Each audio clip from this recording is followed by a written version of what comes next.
Coming to Kenya, first we take Nairobi in Africa. City elections are where the action is, says The Economist.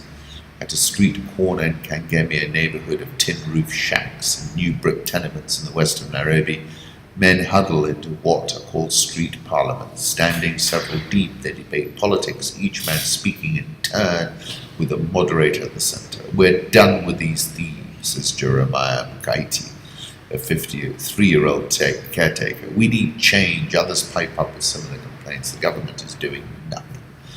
They steal money and their promises come to nothing, says Cyrus Joa, a 36-year-old security guard. Much of the talk is about the general elections, which are scheduled for August. Voters will pick from candidates running for president right down to those standing as municipal councillors. Uhuru Kenyatta, the president, will probably win a second term. No incumbent Kenyan president has ever lost an election. And then talking about devolution, competition is thriving in the cities, saying in Dar es Salaam, Tanzania's commercial capital, the opposition won the mayoralty last year for the first time ever. Kampala, opposition parties dominate the city council. South Africa, the DA won Johannesburg, Port Elizabeth, Pretoria last year. It's governed Cape Town since 2006. So competition for cities and states in Africa can sometimes drive reforms, says Nicholas Cheeseman. And saying if city politics can sway the national sword, that bodes well for the future.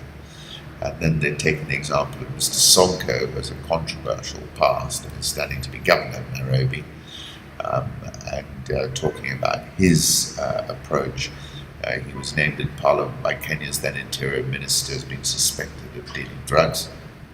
Mr. Sonko could not be reached for comment despite repeated attempts by The Economist. More than that, though, he's a populist. Part of his appeal among the poor is that he showers his own money on local services, such as free ambulances called the Sonko Rescue Team.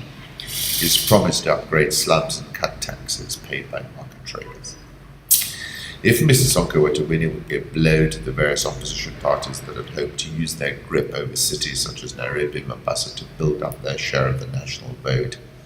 Yet it would also reflect a slow change in how Kenyan politics works. For the most part, Kenyans vote along ethnic lines.